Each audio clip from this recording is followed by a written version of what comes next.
Madzibaba VeShanduko has once again been denied access to medical attention, even after a court order granted yesterday explicitly directed that he be allowed to receive treatment. Sarabina mashukobra yogochinzi Madzibaba VeShanduko denied medical care despite court order. Not to subscribe or like on the bell icon.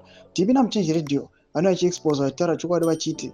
Earlier today, authorities at Harare remand prison tent away a doctor and a nurse who had come to attend to him, saying the prison now requires a separate internal application in addition to the existing court order.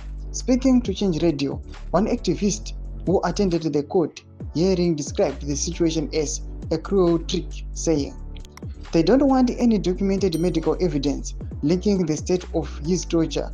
This so-called process is meant to delay treatment until his body begins to heal naturally, erasing visible signs of abuse and reducing their culpability."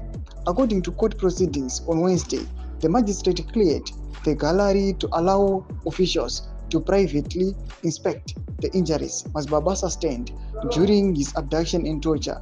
This then all made the court to give an order to allow him to get medical attention. The order was delivered yesterday on Thursday, 24 October. He is reported to have serious injuries, including a suspected broken rib, large dark bruises on his buttocks and back, a swollen face, and severe pain that make it difficult for him to walk or sit.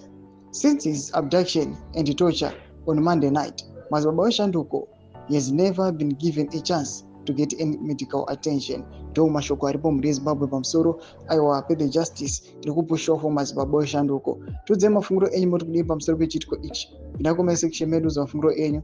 Subscribe or like, check on the bell icon.